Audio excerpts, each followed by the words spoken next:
ಮನೆಯಲ್ಲಿ ಸಾವಿರಾರು ಸೀಕ್ರೆಟ್ ಪ್ರಜ್ವಲಿಸುತ್ತಿದೆ ರಾಜಕೀಯ ಬೆಂಕಿ. ಡಿಸಿಎಂಗೆ ಮಹಾನ್ ನಾಯಕನ ಪಟ್ಟವನ್ನ ಕಟ್ಟಿದ್ಯಾಕೆ ಎಚ್ಡಿಕೆ? ಇಲ್ಲಿ ಏನು ಆಗಿದೆ? ಪೆನ್ ಡ್ರೈವ್ ಪಾಲಿಟಿಕ್ಸ್ ನಲ್ಲಿ ನಿಜವಾಗ್ಲೂ ಸಂತ್ರಸ್ತರಿಗೆ ಇಲ್ಲಿ ನ್ಯಾಯ ಸಿಗತ್ತಾ ಅಥವಾ ಕೇವಲ ರಾಜಕೀಯ ಮೇಲಾಟ ಮಾತ್ರ ನಡೆಯುತ್ತಾ? ಸರಿಯಾದಂತಹ ರೀತಿಯಲ್ಲಿ ಪ್ರಾಮಾಣಿಕ ತನಿಖೆ ನಡೆಸೋದಕ್ಕೆ ಸಾಧ್ಯ ಇದೆಯಾ? ಕಾನೂನು ಹೋರಾಟದಲ್ಲಿ ಏನಾಗುತ್ತೆ? ಇದುವೇ ಹೊತ್ತಿನ ಅಖಾಡ ಪೆನ್ ಡ್ರೈವ್ ಪಾಲಿಟಿಕ್ಸ್.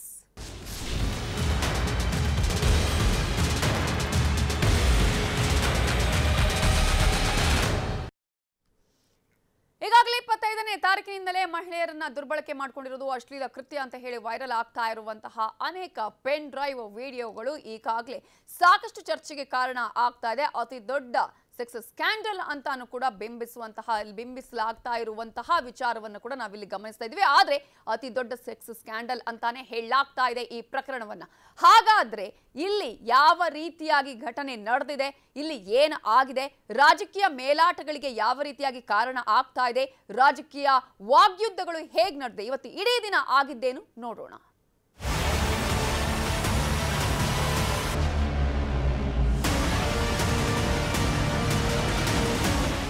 ಮಹಿಳೆಯರ ದುರ್ಬಳಕೆ, ಅಶ್ಲೀಲ ಕೃತ್ಯ ಎಂದೆಲ್ಲ ವೈರಲ್ ಆಗಿದ್ದ ಪೆನ್ ಡ್ರೈವ್ನ ವಿಡಿಯೋಗಳು ಇದೀಗ ರಾಜ್ಯ ರಾಜಕಾರಣದ ಸೆನ್ಸೇಷನ್ ವಿಚಾರ. ಪ್ರಜ್ವಲ್ ಪೆನ್ ಡ್ರೈವ್ ವಿಚಾರವನ್ನ ಗಂಭೀರವಾಗಿ ಪರಿಗಣಿಸಿರುವ ಜೆಡಿಎಸ್ ಪ್ರಜ್ವಲ್ ರೇವಣ್ಣ ಅವರನ್ನ ಪಕ್ಷದಿಂದ ಅಮಾನತು ಮಾಡಿದೆ. ಹುಬ್ಬಳ್ಳಿಯಲ್ಲಿ ನಡೆದ ಜೆಡಿಎಸ್ ಕಾರ್ಯಕಾರಿಣಿ ಸಭೆಯಲ್ಲಿ ಈ ನಿರ್ಧಾರ ಮಾಡಲಾಗಿದೆ.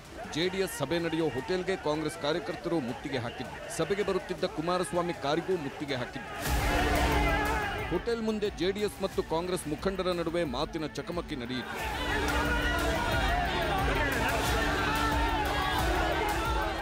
Blue film hero Prajwal Revanna ದೇಶ ಬಿಟ್ಟು ಓಡಿಸ್ಯಾರ. ಇವರ ಅವ್ರನ್ನ ರಕ್ಷಣೆ ಕೊಡ್ತಾರ. ಈಗ ಒಳ್ಳೆ ಇಲ್ಲಿ ನಾಟಕ ಮಾಡಕ್ ಬಂದಾರ. ಕಾಂಗ್ರೆಸ್ ಸಭೆ ನಡೀತಾ ಇರ್ತದೆ, ನಾವು ಹೋಯ್ತೀವ? ಮರ್ಯಾದೆ ಇಲ್ಲ ಇವ್ರಿಗೆ. ಇದೇ ಇವ್ರ ಸಂಸ್ಕಾರ ಕಳಿಸಿರೋದು.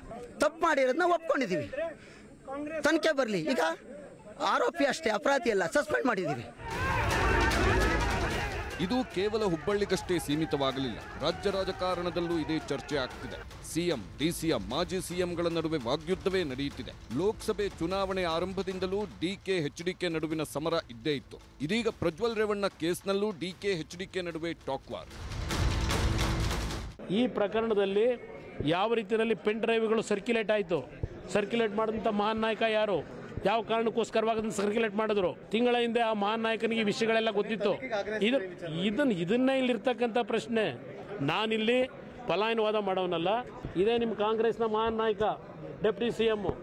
ಅದರ ಬಗ್ಗೆ ಸುದೀರ್ಘವಾಗಿ ಎಲ್ಲ ವಿಷಯ ಹೇಳೋಣ, ಚರ್ಚೆ ಮಾಡೋಣ. ಇವನಿಗೆ ಹೆಂಗ್ರಿ ಸಿಕ್ತು?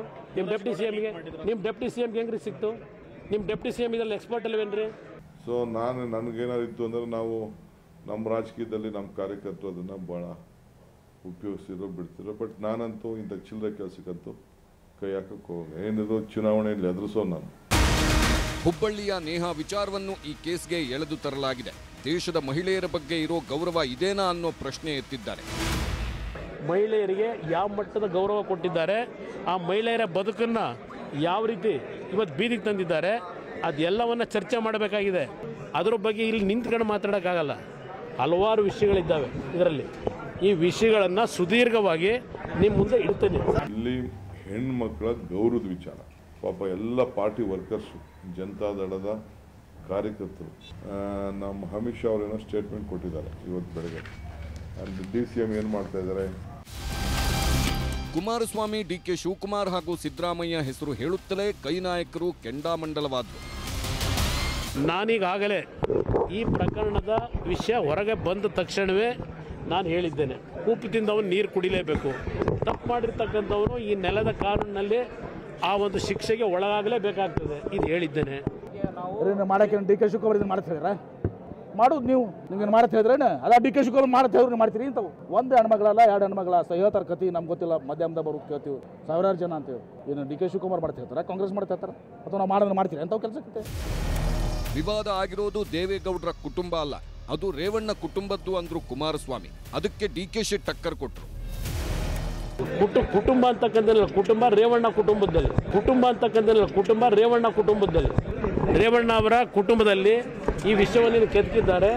ಇದರ ಬಗ್ಗೆ ನಾನು ಪಕ್ಷದ ಅಧ್ಯಕ್ಷನಾಗಿ ಇದರಲ್ಲಿ ಯಾರ್ಯಾರ ಮೇಲೆ ಕ್ರಮ ಆಗಬೇಕಾಗಿದೆ, ಇದು ಎಲ್ಲದರ ಬಗ್ಗೆ ಸುದೀರ್ಘವಾಗಿ ಚರ್ಚೆ ಮಾಡಿದ್ವಿ. ಕುಮಾರಸ್ವಾಮಿ ಏನೋ ಅವ್ರ ಕುಟುಂಬನೇ ಇಲ್ಲ ಅಂತ ಹೇಳ್ಬಿಟ್ರು. ಅದು ನೀವೇ ಹೇಳಬೇಕು, ಅವ್ರ ಕುಟುಂಬನ ಇಲ್ವಾ? ಕುಮಾರಸ್ವಾಮಿ ಅವ್ರ ಮಗನ ಇಲ್ವಾ? ದೇವೇಗೌಡ್ರ ಮಗನ ಇಲ್ವಾ ರೇವಣ್ಣ? ಅವಕ್ಕೇನೋ ಅವ್ರ ಕುಟುಂಬ ಇಲ್ಲ ಅಂತ ಹೇಳೋಕ್ಕಾಗ್ತದೆ? ತಪ್ಪು ಮಾಡಿರೋದು ತಪ್ಪು ಅಂತ ಹೇಳಿ, ಇಲ್ಲ ತಪ್ಪು ಮಾಡಿಲ್ಲ ಅಂತ ಹೇಳ್ಕೊಳ್ಳಿ. ನಮ್ಮ ಪಾರ್ಟಿ ವಿಧಿ ಇಲ್ಲ ಅಂತ ಹೇಳ್ಕೊಳ್ಳಿ ಅವ್ರಿಗೆ. ಹೀಗೆ ಮಾತಿಗೆ ಮಾತು ಬೆಳೆಯುತ್ತಲೇ ಸಿಎಂ ಸಿದ್ದರಾಮಯ್ಯ ಮನೆಯ ಘಟನೆ ಕಣಕಿದ್ರು ಕುಮಾರಸ್ವಾಮಿ. ಅದಕ್ಕೆ ಸಿದ್ದರಾಮಯ್ಯ ಟಕ್ಕರ್ ಕೊಟ್ಟರು. ಮುಖ್ಯಮಂತ್ರಿಗೆ ಅವ್ರ ಕುಟುಂಬದಲ್ಲಿ ನಡೀತಲ್ಲ ಪ್ರಕರಣ, ಯಾವ ನರೇಂದ್ರ ಮೋದಿ ಅವರು ಗೌರವ ಉಳಿಸ್ಕೊಟ್ರಲ್ಲ, ಅದಕ್ಕೆ ಇದು ಬಡವಣೆ ಕೊಡ್ತಾ ಇರೋದು ನರೇಂದ್ರ ಮೋದಿಗೆ. ಇದು ಯಾವುದೋ ಪ್ರಕರಣ ಇಟ್ಕೊಂಡು ಮುಖ್ಯಮಂತ್ರಿಗಳಿಗೆ ಏನಾದರೂ ಸ್ವಲ್ಪ ಅವ್ರಿಗೇನಾದರೂ ಕೃತಜ್ಞತೆ ಅನ್ನೋದಿದ್ರೆ ಮೊದಲು ಅಲ್ಲಿ ನಡೀತಲ್ಲ ಹಿಂದೆ, ಅದನ್ನು ಸ್ವಲ್ಪ ಜ್ಞಾಪಕ ಮಾಡ್ಕೊಳ್ಳಿ. ಸುಳ್ಳು ನನ್ನ ಮಗ ಸತ್ತೋದು ಇಲ್ಲಿ ಹೊರದೇಶದಲ್ಲಿ. ನಾನು ನರೇಂದ್ರ ಮೋದಿ ಅವ್ರ ಜೊತೆ ಮಾತಾಡಿಲ್ಲ. ಕೇಳಪ್ಪ, ನರೇಂದ್ರ ಮೋದಿ ಅವ್ರ ಜೊತೆ ಮಾತಾಡಬೇಕಾದಂಥ ಪ್ರಮೇಯ ಏನಿದೆ? ಅವನು ಸತ್ತೋದ, ಡೆಡ್ ಬಾಡಿ ತಗೊಬಂದು ಇಲ್ಲಿಗೆ ನಮ್ಮ ದೇಶಕ್ಕೆ, ಆಯಿತು ಅಷ್ಟೇ. ರಾಕೇಶ್ ಇನ್ನು ಹಳೆ ವಿಡಿಯೋ ಅನ್ನೋ ಬಗ್ಗೆಯೂ ಚರ್ಚೆ ನಡೆಯುತ್ತಿದೆ. ಹಳೆ ವಿಡಿಯೋ ಅಂತ ರೇವಣ್ಣ ಹೇಳೋದು, ಹಳೆದೋ ವಾಸ್ತು ಗೊತ್ತಿಲ್ಲ. He has admitted there was a video. ಇದೆಲ್ಲ ಯಾವ ಥರ ಷಡ್ಯಂತ್ರ ನಡೀತಿದೆ, ಅದಕ್ಕೆಲ್ಲ ಹೆದರಿ ಓಡೋಗನಲ್ಲ ನಾನು. ಯಾವುದೋ 4 ವರ್ಷ 5 ವರ್ಷದ್ದು ತಗೊಂಬಂದು ಕೇಸ್ ಹಾಕೋದ್ರೆ ಯಾವ ಥರ ಇತ್ತು, ನಾನು ಅದ್ರ ಬಗ್ಗೆ ಏನೂ ರಿಯಾಕ್ಟ್ ಮಾಡಲ್ಲ. ಇದಿಷ್ಟೇ ಅಲ್ಲ, ಕಾಂಗ್ರೆಸ್ ಕೇಸರಿ ನಾಯಕರು ಜೆಡಿಎಸ್ನ ಪೆನ್ ಡ್ರೈವ್ ಬಗ್ಗೆ ಕಿತ್ತಾಡುತ್ತಿದ್ದಾರೆ. ಈಗ ಯಾರು ಈ ಏನೋ ಅದು ಪೆನ್ ಡ್ರೈವ್ ಮಾಡಿದ್ದಾರೆ, ಹಂಚಿದವ್ರು ಯಾರು? 10,000 ಪೆನ್ ಡ್ರೈವ್ನ ಮಾಡಿ ಹಂಚಿದವ್ರು ಯಾರು? ಅವಾಗ ಎಲೆಕ್ಷನ್ ಇರಲಿಲ್ವಾ? ಎಲೆಕ್ಷನ್ ಟೈಮಲ್ಲಿ ತಾನೇ ಮಾಡಿದ್ದು. ಹಂಚಿದವ್ರು ಯಾರು? ಮಾಡಿಸಿದವ್ರು ಯಾರು? ಮಾಡಿರ್ಬೋದು ಆರೋಪ ಪತ್ರ, ಇಲ್ಲಿ ಪ್ರಶ್ನೆ ಇಲ್ಲ. ಅದನ್ನು ಅಪ್ರೂವ್ ಮಾಡೋರು ಏಜೆನ್ಸಿ ಸರ್ಕಾರ. ಸೊ ಅಲ್ಲಿವ್ರಿಗೆ ಅವರು ಕಾಯಬೇಕು, ನಾವು ಕಾಯ್ಬೇಕಷ್ಟೇ. ಅಣ್ಣನ ಮಗನ ದಾರಿ ತಪ್ಪಿದ್ದಾನೆ, ಮತ್ತೊಬ್ಬರಿಗೆ ದಾರಿ ತಪ್ಪಂತ ಹೇಳೋದನ್ನು ಬಿಟ್ಟು ಮನೆಯವ್ರನ್ನ ನೋಡಲಿ ಬಂದು ಈ ರಾಜ್ಯದ ಹೆಣ್ಮಕ್ಳ ಬಗ್ಗೆ ಏನು ಮಾತಾಡ್ತಾರ? ಕಾಂಗ್ರೆಸ್ ಇದು ಇಡೀ NDA ಅಪರಾಧ ಅನ್ನೋ ರೀತಿ ಬಿಂಬಿಸುವ ಪ್ರಯತ್ನ ಮಾಡ್ತಾ ಇದ್ದಾರೆ. ಕಂಪ್ಲೇಂಟ್ ಕೊಟ್ಟಿರೋ ಸ್ಟೇಟ್ಮೆಂಟ್ ಪ್ರಕಾರ 4-5 ವರ್ಷದ ಹಿಂದಿನ ಘಟನೆ ಅಂತ ಹೇಳಿದ್ದಾರೆ.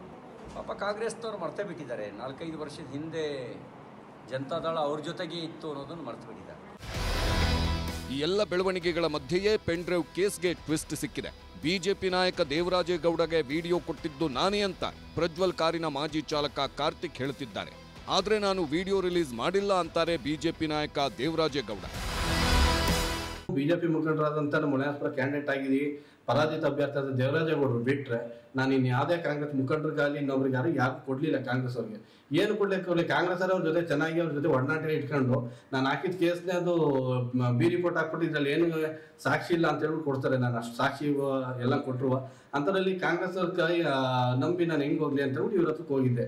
ಬಟ್ ಇವರು ಇದೇ ಥರ ಮೋಸ ಮಾಡಿದ್ರು ನನಗೆ. ಇರೋದು JDS ನವ್ರ ವಿಡಿಯೋ, ಅದು ಕಾಂಗ್ರೆಸ್ನ ಲಾಭ ಪಡ್ಕೊಳ್ಳೋಕ್ಕೋಸ್ಕರ ವೋಟ್ ಬ್ಯಾಂಕಿಂಗ್ಗೋಸ್ಕರ ಬಿಡುಗಡೆ ಮಾಡ್ಯವ್ರೆ. ತಪ್ಪೇನದ್ರಲ್ಲಿ ಅವರಲ್ಲಿ?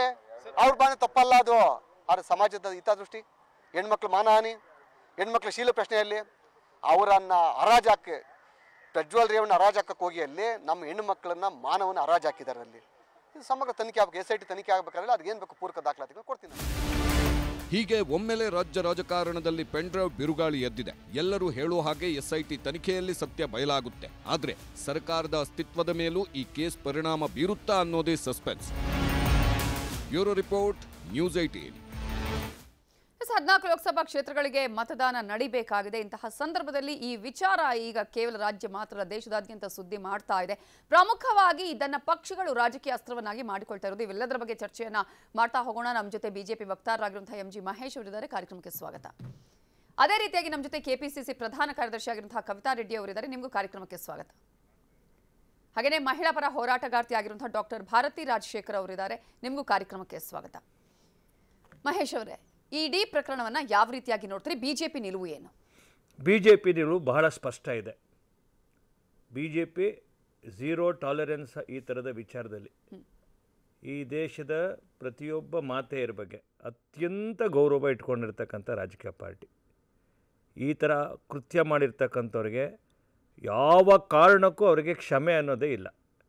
ಅದು ಯಾರು ಬೇಕಾದ್ರೆ ಮಾಡಿರಲಿ, ಅದು ಎಂಥ ಪಾರ್ಟಿ ಅವರೇ ಮಾಡಿರಲಿ, BJP ಎಂದೂ ಕೂಡ ಈ ಮಹಿಳೆಯರ ಮೇಲೆ ಆಗಿರ್ತಕ್ಕಂಥ ಈ ಅಮಾನುಷ ಸಂಗತಿಗಳಿಗೆ ಪೂರ್ಣ ವಿರೋಧ ನಮ್ಮದು. ಬಿ ಜೆ ಪಿ ಅಂದರೆ ಏನು ಗೊತ್ತಾ ಮೇಡಮ್, ಯಾವುದು ಅನ್ಯಾಯ ಇರುತ್ತೆ ಅದನ್ನು ಪ್ರತಿಭಟಿಸಬೇಕಾಗಿರ್ತಂಥದ್ದೇ ಮೊದಲನೇದು ಬಿ ಜೆ ಪಿಯ ಕಾರ್ಯಕರ್ತನ ಮೊದಲ ಗುಣ. ಅವ್ನಿಗೆ ನಾವು ಹೇಳ್ಕೊಡೋದೇ ಹಾಗೆ. ನಮ್ಮ ಬಿ ಜೆ ಪಿ ಅನ್ನೋದು ಪೊಲಿಟಿಕಲ್ ಪಾರ್ಟಿ ಅನ್ನೋದಕ್ಕಿಂತ ಒಂದು ಹೋರಾಟ. ನಮ್ಮ ಪಕ್ಷ ನಾವು ರಚನೆ ಮಾಡಿ ಇಲ್ಲಿವರೆಗೆ ಮೇಡಮ್ ಪ್ರತಿಯೊಂದನ್ನು ಕೂಡ ಹೋರಾಟದಿಂದನೇ ಮಾಡಿರ್ತಕ್ಕಂಥದ್ದು. ಈ ಮಹಿಳೆಯರ ವಿಚಾರದಲ್ಲೂ ಕೂಡ ಬಿ ಜೆ ಪಿ ಭಾಳ ತೀವ್ರವಾಗಿ ಹೋರಾಟ ಮಾಡುತ್ತೆ. ಆದರಣೀಯ ನರೇಂದ್ರ ಮೋದಿಯವರಂತೂ ನಿಮಗೆ ಹೇಳ್ತೀನಿ, ಏನಕ್ಕೆ ಬೇಟಿ ಪಡಾವ್ ಬೇಟಿ ಬಚಾವ್ ಇರ್ಬೋದು, ಮಾತೆಯರು ಕೊಟ್ಟಂಥ ಅತ್ಯಂತ ಗೌರವದ ಸಂಗತಿಗಳು. ಎಲ್ಲೂ ಕೂಡ ಈ ವಿಚಾರವನ್ನ ಮಾತೇ ಆಡಿಲ್ಲ ಅಂತ ಹೇಳಿ ಕಾಂಗ್ರೆಸ್ನವರು ಹೇಳ್ತಾ ಇದ್ದಾರೆ. ನಾನು ಕವಿತಾ ರೆಡ್ಡಿ ಅವರ ಹತ್ರ ಹೋಗ್ತೀನಿ. ಇದರ ಬಗ್ಗೆ ಉತ್ತರವನ್ನು ಮೊದಲನೇದು ಇಬ್ಬರು ಗೌರವಾನ್ವಿತ ಮಹಿಳೆಯರಿದ್ದಾರೆ. ಇದರಲ್ಲಿ ಈ ಮನಸ್ಥಿತಿ ಇದೆಯಲ್ಲ, ದ ಮೆಂಟಾಲಿಟಿ, ಇದು ಯಾವುದೋ ಒಂದು ಪೊಲಿಟಿಕಲ್ ಪಾರ್ಟಿ ಅಲ್ಲ, ರಾಜಕಾರಣದಲ್ಲಿರೋರು ಬಹುತೇಕರಿಗೆ ಈ ಮನಸ್ಥಿತಿ ಇದೆ. ನಮ್ಮ ಪ್ರತಿರೋಧ ಹೋರಾಟ ಮಾಡಬೇಕಾಗಿರೋವಂಥದ್ದು ಈ ಮನಸ್ಥಿತಿಗೆ.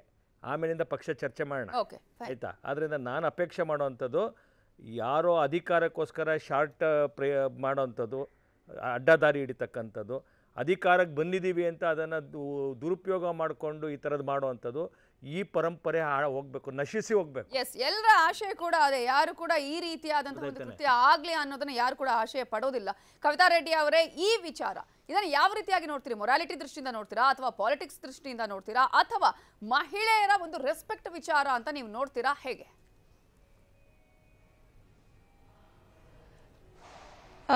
ಇದು ಯಾವ ಪಾಲಿಟಿಕ್ಸ್ ವಿಚಾರ ನೋಡೋದಕ್ಕೆ ಇದರಲ್ಲಿ ರಿಕ್ವೈರ್ಮೆಂಟೇ ಇಲ್ಲ. ಇದು ಇಡೀ ಪ್ರಪಂಚದಲ್ಲಿ ಅತ್ಯಂತ ದೊಡ್ಡ ಕಾಮಕಾಂಡ ಇವತ್ತು ನಮ್ಮ ರಾಜ್ಯದಲ್ಲಿ ನಡೆದಿದೆ. ಇದು ನಮ್ಮ ರಾಜ್ಯ ತಲೆ ತಗ್ಗಿಸುವಂತ ಪರಿಸ್ಥಿತಿಗೆ ಬಂದಿದೆ. ಇವತ್ತು ಹೆಣ್ಣು ಮಕ್ಕಳ 2900 ಹೆಣ್ಣು ಮಕ್ಕಳ ಮೇಲೆ ಯಾವ ದೌರ್ಜನ್ಯ ಪ್ರಜ್ವಲ್ ರೇವಣ್ಣ ಅವರು ಮಾಡಿದ್ದಾರೆ, ಯಾವ ಥರ ಅವ್ರನ್ನ ರೇಪ್ ಮಾಡಿದ್ದಾರೆ, ಯಾವ ಥರ ಅವ್ರನ್ನ ಅಸಾಲ್ಟ್ ಮಾಡಿದ್ದಾರೆ, ಯಾವ ಥರನ ಕಾಡಿಸಿ ಪೀಡಿಸಿ ವಿಡಿಯೋಸ್ ಮಾಡಿದ್ದಾರೆ. ಅವರ ಮನಸ್ಥಿತಿಯಲ್ಲಿ ಕ್ರಿಮಿನಲ್ ಮೆಂಟಾಲಿಟಿನ ತೋರಿಸ್ತಾ ಇದೆ. ಇದನ್ನ ನಾವು ಪ್ರಶ್ನಿಸ್ತಾ ಇದ್ದೀವಿ. ಇಂಥ ಕ್ರಿಮಿನಲ್ ಮೆಂಟಾಲಿಟಿ, ಇಂಥ ವಿಡಿಯೋಸ್ ಇದೆ ಅಂತ ತಿಳಿದಿದ್ರೂ ಸಹ ಅಂತ ಒಂದು ವ್ಯಕ್ತಿಗೆ ನರೇಂದ್ರ ಮೋದಿ ಅವರು ಅವರ ಒಂದು ಗಠಬಂಧನದಿಂದ ಏನಕ್ಕೆ ಟಿಕೆಟ್ ಅಪ್ರೂವ್ ಮಾಡಿದ್ರು, ಯಾಕೆ ಇದನ್ನ ವಿರೋಧಿಸಿಲ್ಲ ಅನ್ನುವಂಥ ಪ್ರಶ್ನೆ ನಮ್ಗೆ ಇವತ್ತು ಕಾಡ್ತಾ ಇದೆ. ಇದೇ ಪ್ರಶ್ನೆನ ಕುಮಾರಸ್ವಾಮಿ ಅವರು ಇವತ್ತು ಏನ್ ಬೇಕಾದ್ರೂ ಹೇಳ್ಬೋದು. ಒಂದು ಚಾನೆಲ್ನ ಮುಖ್ಯಸ್ಥರ ಜೊತೆ ಮಾತಾಡ್ಬೇಕಾದ್ರೆ ಹೇಳ್ತಾರೆ, ಹೌದು ಪ್ರಜ್ವಲ್ ರೇವಣ್ಣನಿಗೆ ವಿರೋಧ ಇತ್ತು, ಆದ್ರೂ ಸಹ ಅವನ್ನ ಗೆಲ್ಸ್ಕೊಂಡ್ ಬರ್ತೀವಿ ಅನ್ನೋ ಒಂದು ನಿಟ್ಟಿನಲ್ಲಿ ಅವ್ರಿಗೆ ಟಿಕೆಟ್ ಕೊಡಿಸ್ವಿ ಅಂತ ಹೇಳ್ತಾರೆ. ಒಂದು ಕಡೆ ರೇವಣ್ಣ ಹೊರತೇಳಿ ಇದು ಹಳೆ ವಿಡಿಯೋ ಅಂತ ಹೇಳ್ತಾರೆ. ಅಂದ್ರೆ ಈ ವಿಡಿಯೋ ಇತ್ತು, ಇದು ನಿಜವಾದ ವಿಡಿಯೋ ಅಂತ ಅವರೇ ಹೇಳ್ತಾ ಇದ್ದಾರೆ. ನಾವು ರಾಜಕೀಯ ಮಾಡಬೇಕಾಗಿತ್ತು, ಅಥವಾ ನಾವೇ ಇದನ್ನ ಪ್ರಚಾರ ಮಾಡ್ತಾ ಇದೀವಿ, ನಾವೇ ಇದನ್ನ ಡಿಸ್ಟ್ರಿಬ್ಯೂಟ್ ಮಾಡ್ತಾ ಇದೀವಿ ಅಂದ್ರೆ ಎಲೆಕ್ಷನ್ ಇಂದ ಮುಂದೆ ಫಸ್ಟ್ ಫೇಸ್ ನಲ್ಲೇ ಮಾಡ್ಬೋದಾಗಿತ್ತಲ್ಲ. ಯಾಕೆ ನಾವು ಫಸ್ಟ್ ಫೇಸ್ ನಲ್ಲಿ ಇದೆಲ್ಲ ನೋಡಿ, ಇದೆಲ್ಲ ಈ ಬಿಜೆಪಿ ಅವರ ಒಂದು ಕರ್ಮಕಾಂಡಗಳು ಹೊರಗಡೆ ಬರ್ತಾ ಇದೆ. ಅವ್ರು ಯಾವ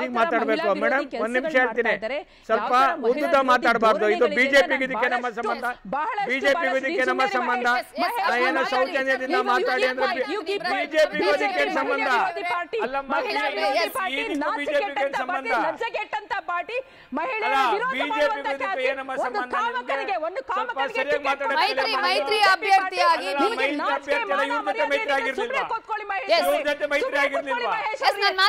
ಕವಿತಾ ರೆಡ್ಡಿ ಅವರೇ, ಮಹೇಶ್ ಮಾತಾಡಿಸ್ತೀನಿ. ಈ ಪ್ರಕರಣವನ್ನ ರಾಜಕೀಕರಣವಾಗಿ ನಾವು ನೋಡ್ಬೇಕಾ, ಅಥವಾ ಇದನ್ನ ಕೇವಲ ಇಲ್ಲಿ ಏನೇನು ಆಗಿದೆ ಸರಿಯಾದ ತನಿಖೆ ನಡಿಬೇಕಾ? ಇದ್ರ ಬಗ್ಗೆ ಚರ್ಚೆ ಮುಂದುವರಿಸ್ತೀನಿ ಬ್ರೇಕ್ ಆದ್ಮೇಲೆ.